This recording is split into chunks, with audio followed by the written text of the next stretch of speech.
Muy buenas noches. Ayer miles de ciudadanos salieron a las calles de diversas localidades del país para enviar un mensaje primordialmente a la Suprema Corte de Justicia de la Nación para que detenga el plan B del presidente López Obrador en materia electoral por violar la Constitución. El plan B está destinado, desde luego, a debilitar al Instituto Nacional Electoral, lo cual pone en peligro la organización de los comicios en el 2024. Y para debatir este tema de la manifestación del día de ayer, saludo aquí en el estudio a Javier Tello. Javier, muy buenas noches. Leo, muy buenas noches. Y Héctor Aguilar Camín. Héctor, ¿cómo estás? Muy bien. Empiezo contigo, que estuviste tú presente. Yo también tengo que decirlo, que estuve presente para que quede claro, ¿no?, las posiciones, pero ahí estuvimos. Sí, estuve presente y fue una experiencia realmente única. Yo nunca había participado en una marcha que en realidad no fuera una marcha. Lo que fue una convocatoria para que cada quien llegara como pudiera. Y todos llegamos, pues como pudimos, caminando de distintas maneras. Y cuando yo me fui acercando ahí, eran las 10:30. Ya para ese momento era muy difícil entrar por 20 de noviembre. Ya estaba el Zócalo pues bastante lleno, aunque tenía algunos pedacitos sin llenar, porque la gente no se acercaba suficiente. Y había, yo quiero subrayar una cosa. El ambiente que yo percibí durante todo el tiempo que estuve ahí no fue un ambiente bélico, agresivo, rijoso, agraviado, enojado, contra el gobierno, contra el presidente o contra Morena. Era genuinamente y las consignas que oíamos ahí, la actitud, era pues, en defensa del INE y en defensa de las libertades electorales que hemos alcanzado los mexicanos. De eso se trataba. Naturalmente que uno puede deducir que debajo de esa multitud, que por cierto se llenó la plancha del Zócalo y mucho más, y ahorita quiero decir algo sobre las cifras, es gente que no está de acuerdo con este gobierno, que no está de acuerdo con Morena, y que probablemente todos los que fueron ahí van a votar en contra del gobierno. Pero ese no fue el tono de la marcha. Ese no fue el tono de la marcha. Números. Hay varios números mitológicos respecto de cuántos caben en el Zócalo. Manuel Camacho los midió en las épocas en que la ciudad era cardenista totalmente y le llenaban el Zócalo quítame estas pajas, y lo midió 148,000. Lo midió con personas reales, con soldados reales de a 2 y 3 por metro cuadrado. Ahí caben 150,000. Luego, Guillermo Valdés, siendo jefe del CISEN en la época de Calderón, lo volvió a medir, pero ya completo, con las calles aledañas, y llegó como a 160,000. Ahora, cuando el gobierno de la ciudad trajo al grupo que se llama Siempre no sé qué, un grupo hace poquito, Firme, la cantidad que dio fueron 280,000. No puede ser.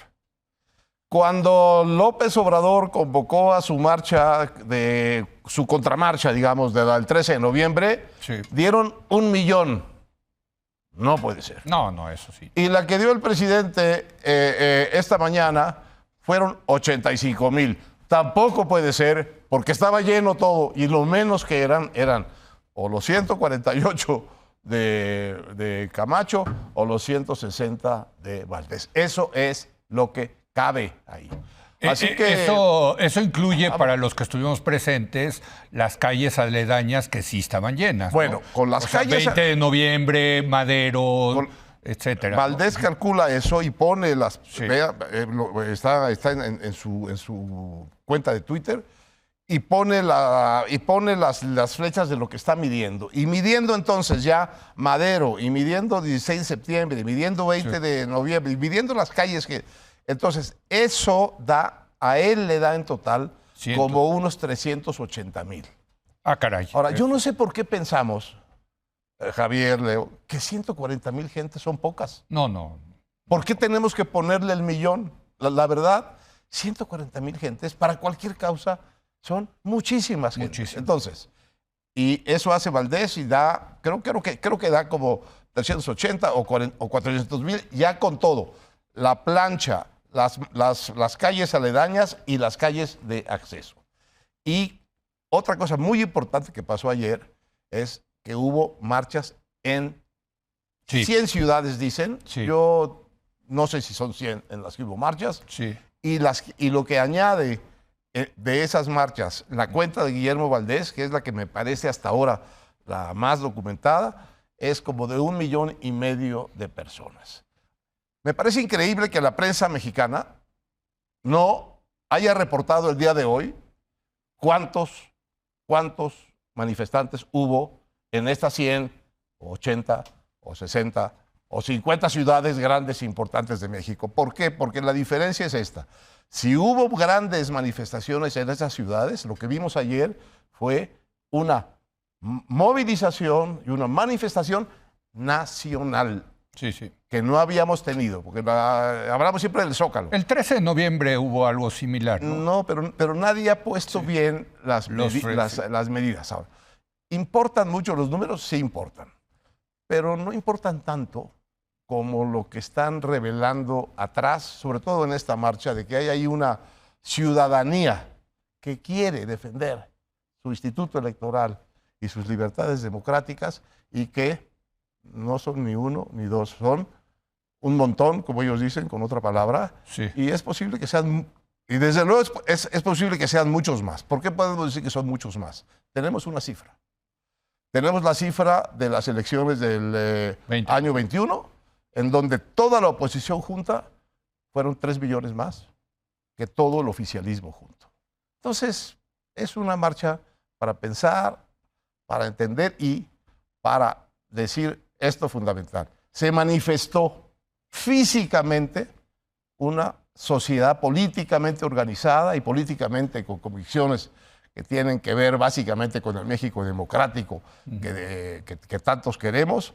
Se hizo física, se hizo visible y probablemente entendió también, el mensaje fue para la Suprema Corte, el mensaje fue para el gobierno, pero el mensaje fue también para la gente que estuvo, en el sentido de que Sí. se dijeron o nos dijimos a nosotros mismos pues que no somos tan poquitos. Dos datos para agregar a esta conversación. El presidente hoy minimiza, desde luego, los números porque dice, es que son muchos los conservadores, son 25 millones. Él reconoce, hay 25 millones de conservadores, es lo que dice el presidente, ¿no? Entonces, pues haber sacado tan poquitos tampoco es mucho. Pues eso no es la cifra. Pero si son 25 millones, yo dije, oiga, presidente, ¿de qué? Pues preocúpese, ¿no? Porque si son 25 millones millones de votantes, sí, es lo que dijo. Está confesando que va a perder. Pues es que, a ver, sabemos que hay 15 millones de votantes consistentemente desde el 2006 que son López Obradoristas. Pero bueno, es un dato. Y el otro dato sí fue la principal nota hoy de todos los periódicos en México, pero Javier, también en Estados Unidos, está la nota en la portada del Wall Street Journal. Y en Italia, no es la principal, pero, el Wall Street Journal, hombre, con una cobertura que dices, ah, caray. La foto sí, ¿no? Ah, caray. La foto, ¿no? La foto en las principales planas, ¿no? Sí, digo, el Wall Street Journal es un periódico muy particular, pero regreso primero al último punto que menciona Héctor, de que es importante para quien participa. Es fundamental, yo creo que es de las cosas más valiosas de una marcha o de una concentración. Es que la gente vea cara a cara a gente que no conoce, pero que tiene su misma causa. Ese es algo, es un valor de las protestas, de las marchas, de las concentraciones, enorme, enorme, porque precisamente lo que da es ímpetu para seguir adelante juntos. En la causa que sea, motiva, en fin, ¿no? Es valiosísimo. Pues los números siempre habrán, ¿no? Es un poco, yo recuerdo, vas a una tienda y te venden algo por $19.99 para no decir 20, ¿no? Pero pues, entonces hay un juego de los números inevitable en todo esto, pero creo que sí es importante la pregunta de a qué salió la gente. Me acuerdo, Leo, que tú en noviembre decías, es la primera vez que en México por lo menos, es que la gente sale a defender una institución. Y yo me quedé pensando, Sí. y creo que tenías mucha razón, pero creo que es a la vez menos, en un sentido positivo, y a la vez mucho más. ¿A qué me refiero con menos? Que había una causa puntual. Y es muy importante, creo yo también, para una concentración, una protesta, tener un objetivo puntual. ¿Cuál era el objetivo puntual? Irle a decir a la Suprema Corte, Sí. haga su chamba. Sí, Tengan el plan B. sí. Vamos a decir, hagan su chamba. Sí. Y Sí. que confían... Pero en ese tema. En ese tema. En ese tema. Bueno, claro. Ajá. Y confían Sí, en su claro. capacidad técnica para hacer su chamba bien. Sí. Ni siquiera voy a decir cuál debería de ser la conclusión de la semana. Pero esa fue la muy puntual. En ese sentido es un poquito menos que defender una institución en un buen sentido, porque creo que estas cosas necesitan de entrada un tema puntual. Lo tenía. Es a la vez mucho más. Por supuesto que es defender a una institución que es el INE, pero yo diría que es una institución que encarna un ideal. Sí. Claro. Es la democracia para muchos. Creo que Y está no muy bien. solamente eso, Está muy yo bien. diría que para otros, y un poco tus editoriales hablan de este tema, no solamente es un ideal, sino que es un proyecto Ujú. cuya piedra angular, sin duda, es esta institución que Sí, sí. encarna este valor, ¿no? Ahí ha derivado, digamos, ¿no? Esa Exacto. lucha. ¿No? Y yo añadiría otra cosa, mucho nacionalismo. O sea, creo que algo que tal vez el gobierno no se ha dado cuenta es que, a diferencia de la CRE o de muchos otros entes autónomos, el INE es un orgullo nacional. Sí. Eso Es un enorme valor, más como institución, Sí. pero genera nacionalismo. O sea, yo nunca he escuchado un discurso nacionalista alrededor de la CRE o alrededor de ningún otro organismo Es muy buen autónomo. punto. Pero alrededor del INE, enorme, por múltiples y buenas razones. Javier, ¿No? y no sabíamos cuánto. Sí. Para mí, en cierto modo, ha sido muy sorpresivo. Sí. No sé para ustedes. No, totalmente. Esta dimensión que estás diciendo ahorita. Sí, sí. Entonces, ¿qué sacó a la gente? Nacionalismo.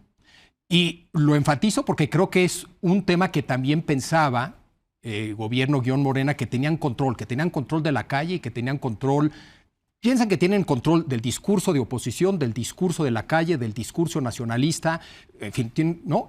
Y todas estas cosas muestran que en una de esas, no del todo, o se los van a competir con cierta eficacia. Nada más para concluir, menciono 3 temas que para mí son interesantísimos de todo esto, sin decir nada al respecto. Organización, y que están relacionados. Organización, autenticidad, sociedad civil organizada. Si quieren, ahorita entramos a esos 3 temas. Digamos, déjame tomo el primero, organización. No sé si estarás de acuerdo, Héctor, pero vi mucha mejor organización en esta ocasión. Estaba bien, creo que estuvo bien planteado dónde poner el templete, que fue en la esquina de Corregidora y la Plaza de la Constitución, es decir, adelantito de la Suprema Corte, porque la gente lo que veía era la Suprema Corte. Y yo creo que el mensaje era a la Suprema Corte. Sí. El mensaje puntual, concreto Así del es, día. Exacto. Y la decisión del orador creo que estuvo bien tomada en ese sentido. José Ramón Cosío no es un tipo que, no digamos, asuse a las masas y no es su estilo, ¿no? Desde luego, pero sí dio un discurso muy puntual diciendo algo que tú decías y que me parece que es muy, muy, muy importante, que nosotros los que fuimos ayer confiamos en la Suprema Corte. No le estamos reclamando nada, ¿eh? Estamos diciendo Ni presionando, nosotros, ¿no? nada. En esta Plaza de la Constitución venimos a llenarla para que se respete la Constitución. Sí. Muchas gracias, se cantó el himno y hasta luego. Exministro de la Suprema Corte, ¿No? digo. Entonces, en la defensa de una institución se le va y se le pide a otra institución que haga su chamba, ¿no? No sé, quizás suena muy idealista, pero vaya, Mira, qué fregón, ¿no? O sea, perdón, me suena- parece muy suena- interesante eso. suena idealista, Sí. pero en el fondo es quizá una de las cosas más estratégicas que pudiéramos desear para la construcción de una vida institucional. Y es que después de esta batalla, porque Sí. esta es una batalla, la Suprema Corte saliera enormemente fortalecida por haber juzgado la situación política que está incandescente, con frialdad, con solidez y de una manera constitucional. Si eso sucediera, quizá en este proceso podríamos dar un paso hacia una cosa que siempre nos ha faltado en nuestra construcción de una sociedad más plural, más abierta y más democrática, que es el Poder Judicial, que es la independencia del Poder Judicial, que es la credibilidad y la respetabilidad del Poder Judicial, empezando, obviamente, por su institución mayor, que es la Suprema Corte. Quizá podríamos levantarnos de esto con una Suprema Corte que sea una institución centralísima de la vida pública mexicana, como no ha sido nunca, por la razón de que hay muchas diferencias en la sociedad mexicana. Sí. Y alguien tiene que arbitrar, como hemos dicho aquí tantas veces, pues con imparcialidad, con claridad, lo menos politizadamente, en el peor sentido, el mal sentido de la palabra, porque digamos, el contexto político siempre está ahí y los ministros y las ministras pues no son de acero, ¿no? Sí. Pero de una manera que podamos confiar en que cualquiera que sea el conflicto que puedan tener con el presidente, que es nuestro otro mito histórico de que no hay que meterse con el presidente, si pueden meterse y arreglar esto con rigor constitucional, con credibilidad constitucional, con naturalidad, sin bravatas, porque esto no es un asunto de bravatas, probablemente podríamos tener al final del asunto un poder judicial más potente y más creíble que el que tenemos hoy. Yo sí confío en la quiero hacer una confesión. Yo sí confío en la Suprema Corte. Creo que salvo el caso de la ministra Yasmín Esquivel, que también pues tendremos que hacer todo un programa otra vez acerca de que ahora se pirateó su tesis de doctorado, ¿no? Pero bueno, vamos a dejarlo a un lado y lo vamos a retomar en algún sentido. Yo creo que los ministros han hecho su chamba, ¿no? Y creo que la van a hacer. Y yo sigo diciendo, el propio Ricardo Monreal, coordinador de los senadores de Morena, dijo antes de votar el plan B que era inconstitucional. ¿Votó a favor o en contra? Y luego votó a favor. La ex ministra Olga Sánchez Cordero, que sabe que esas leyes son inconstitucionales, votó a favor. Hay una gran arrogancia, Javier, en el gobierno de decir, como no pudimos cambiar la Constitución, vamos a tratar de cambiarla a través de las leyes secundarias que contradigan a la Constitución. Sí. Y eso yo creo que genera parte del enojo, ¿no? Ayer alguien dijo, la ley es la ley, creo que fue Beatriz Pajés, y al unísono la gente respondió, la ley es la ley, la ley es la ley. O sea, ese fue uno de los estribillos es interesante, en un país que nos quejamos con poco Estado de Derecho, ver a la multitud gritando la ley es la ley. Lástima que no saqué mi teléfono celular para grabarlo, porque pues es un momento interesante, ¿no? Pero le quitamos la palabra a Héctor cuando anunció que quería hacer una confesión. A ver. Sí, porque me acusa el presidente de haber sido uno de los organizadores de esta marcha. Hoy, sí. Bueno, y debo confesar que sí organicé algo de la marcha. Sí. Organicé la ida a la marcha de un muy querido amigo de toda la vida, que vino conmigo, de mi hijo Mateo, que quiso venir conmigo, y de mi cuñada Verónica Mastreta. Eso sí lo organicé, yo. Javier. No, la organización a mí se me hace fundamental. Y recuerdo en noviembre, cuando se presumía que todo había sido espontáneo. Y dije, híjole, entonces que se preocupen si fue espontáneo. Me queda claro que usaban espontáneo en el sentido de no acarreados. Pero lo que quieres en algo así es organización. Sí. Una de las más famosas marchas de la historia, la marcha sobre Washington, donde dio su famoso discurso Martin Luther King, de Tengo un sueño, se tardaron 2 años en organizar.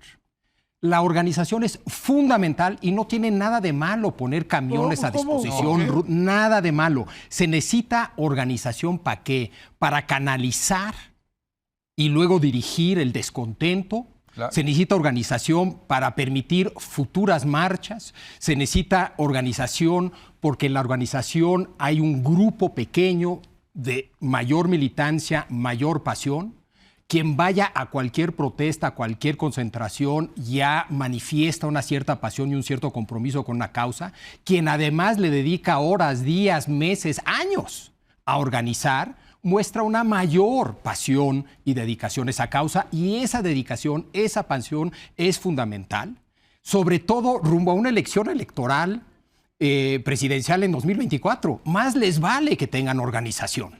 Sin Bueno, organización lo decía no hay Lenin, ¿no? nada. Lenin decía, la política es organización. Sí. Y tenía toda la razón. Naturalmente. Ahora hay esta constante tensión, y entro al tema de la artificialidad versus la autenticidad, de que si es organizado, no es genuino. No. Sin duda hay una tensión.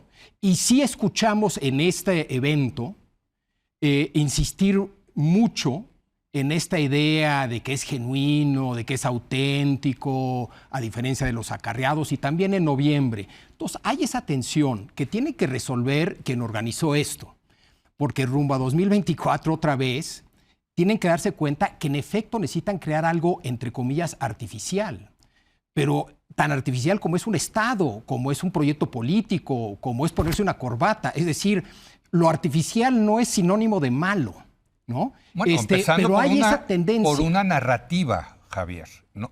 Que siga unificando a eso. Sí. Porque, y quizás con esto podemos terminar este segmento, la pregunta es ¿qué sigue para esta ciudadanía, ¿no? Porque me parece que hay mucha ciudadanía para tan poca oposición organizada que hay en el país, ¿no? Sí. Ese es el...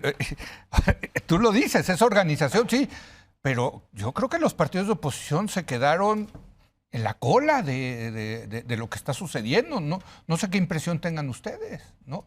Yo no creo. ¿No? No, yo creo que si hay una presencia de esa oposición partidista, no protagónica en un día como el día de ayer, Sí. no como organizadores de la concentración del día de ayer. Y a lo mejor ese es el éxito. Pero si hay una presencia muy, muy, muy clara y una firme y absoluta intención de aprovecharla.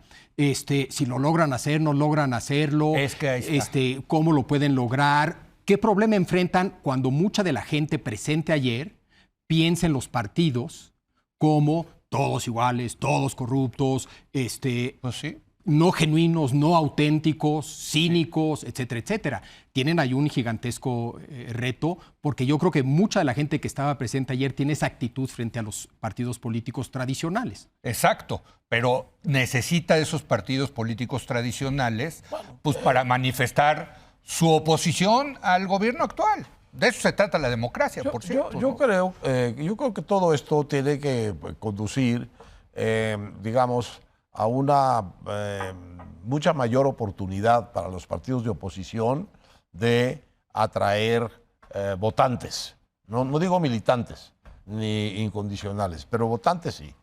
Y a toda esta sociedad que no quiere a los partidos, que no quiere meterse en esto, lo que la realidad les va a plantear conforme se acerque el 24, de hecho, ya ahora con las elecciones del Estado de México y Coahuila, es que si no hay partidos que pongan candidatos, no tienen opciones para votar.